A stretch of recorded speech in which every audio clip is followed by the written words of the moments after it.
Hi everybody, my name is Cindy and welcome to my YouTube channel where I will be posting videos about nursing and beauty related things. In today's video, I will tell you guys how I got accepted into nursing school after getting rejected the first time.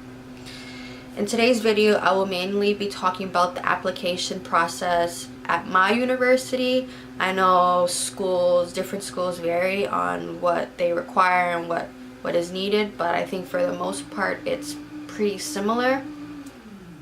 So I've always known that I wanted to do nursing.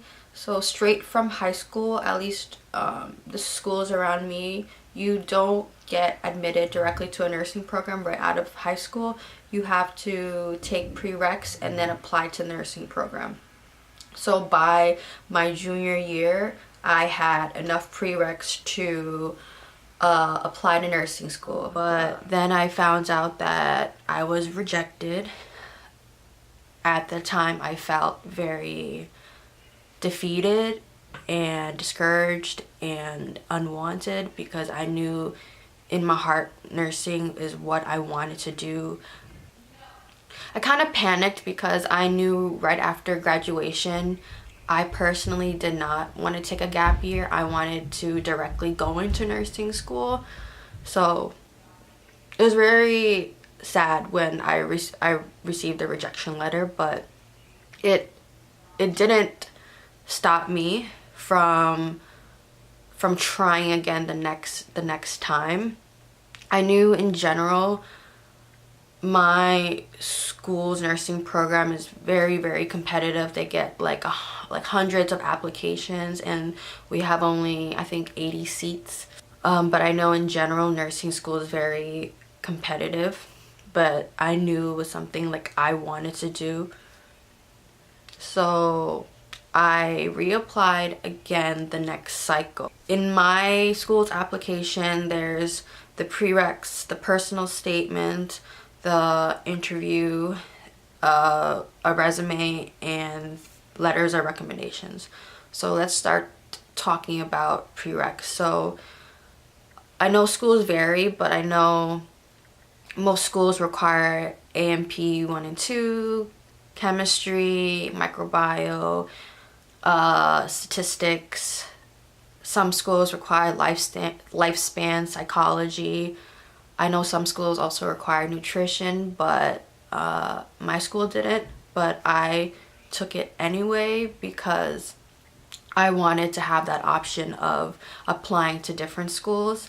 The first time I only applied to my school's nursing program, but the second time I applied to a whole bunch just so I had more choices and options and that I didn't put all my eggs in the same basket. So from the first time to the second time, I had a couple months to prepare for the next round of applications. I really took that time to really better myself, really make myself a better candidate for the next time around. Found out I got rejected.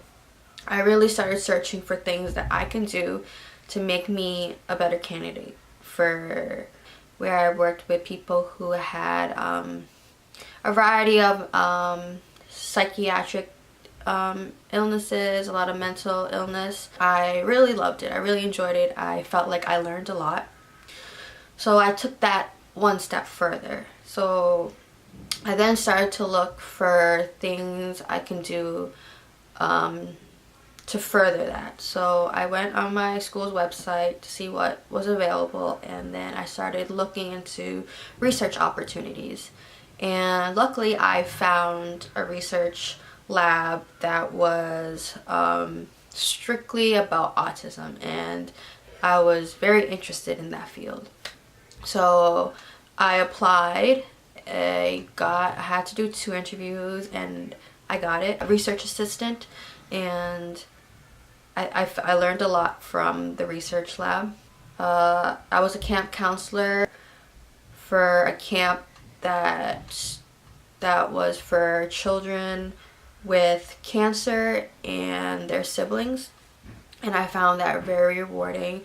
And then I became a PCA, a personal care assistant, and that really helped me speak about nursing and why I felt like I was a good fit for the nursing school. Okay, so let's talk about the personal statement. So my school's personal statement, I think they provided 3 prompts, and you had 3 to 5 pages double space.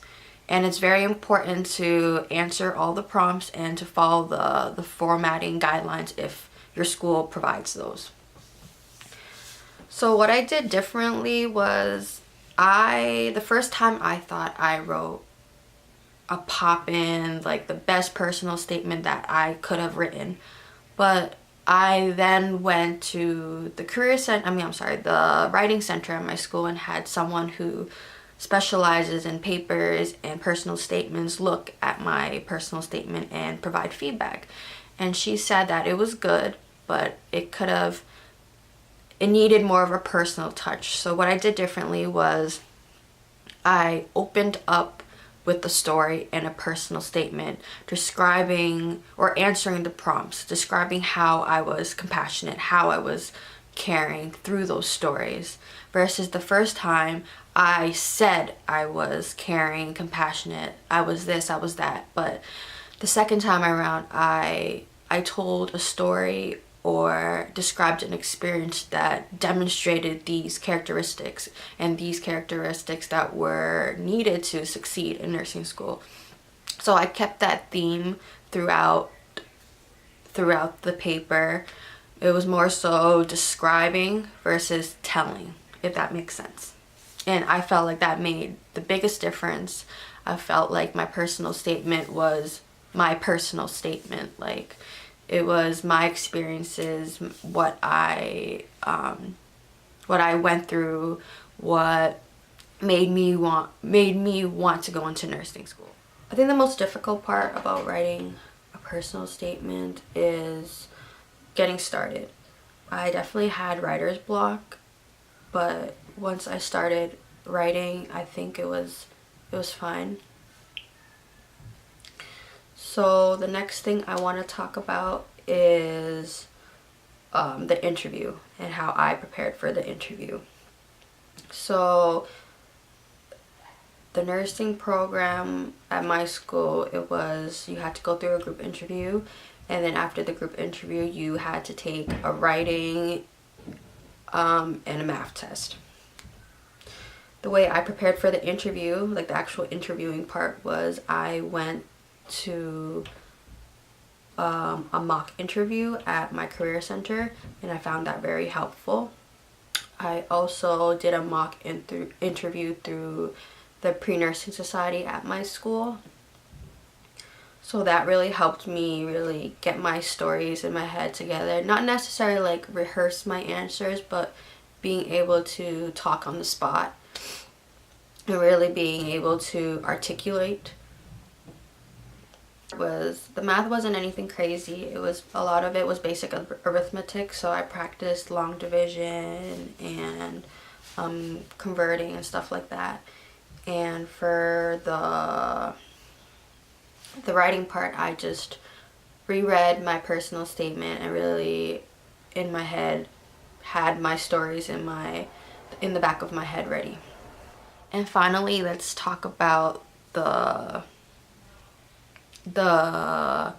letters of recommendation. So my school required 3.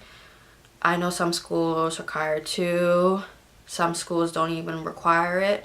But my advice to you guys, if you guys need to have letters of recommendations for nursing school, is to have that extra. Like, people advise me, since we had to submit 3, I asked 4 just in case something happened last minute, and luckily I did, because one of my professors something happened, so she wasn't able to write it, and luckily I had a backup, so I was still able to apply to the program. Another thing is ask in advance. Don't ask last minute. I think I asked at least a month and a half in advance, because I know you know, everyone has busy lives, professors are busy, and it shows them that you're serious and that you're on top of things. And one last thing I would like to say to you guys is, one mistake that I made was I put all my eggs in the same basket the first time around, and I only applied to one nursing school. This second time around, I applied to a lot. I knew I wanted to go straight into nursing school right after, and I applied to a whole bunch, at least a whole bunch that I was able to. I think I applied to maybe 4 or 5, and I got into all of them but one, and that I felt relief. I knew that I had options. So for those that would like to go straight to nursing school after graduating, I highly recommend applying to a lot of schools so you have those options. So that's it, guys. Thank you for listening. Thank you for clicking on this video. If you guys would like to see more videos like this, please leave a comment down below what videos you guys would like to see next, and please hit the like and subscribe button, and I'll see you guys in the next video. Bye. I want it, I got it, yeah. I want it, I got it, I want it.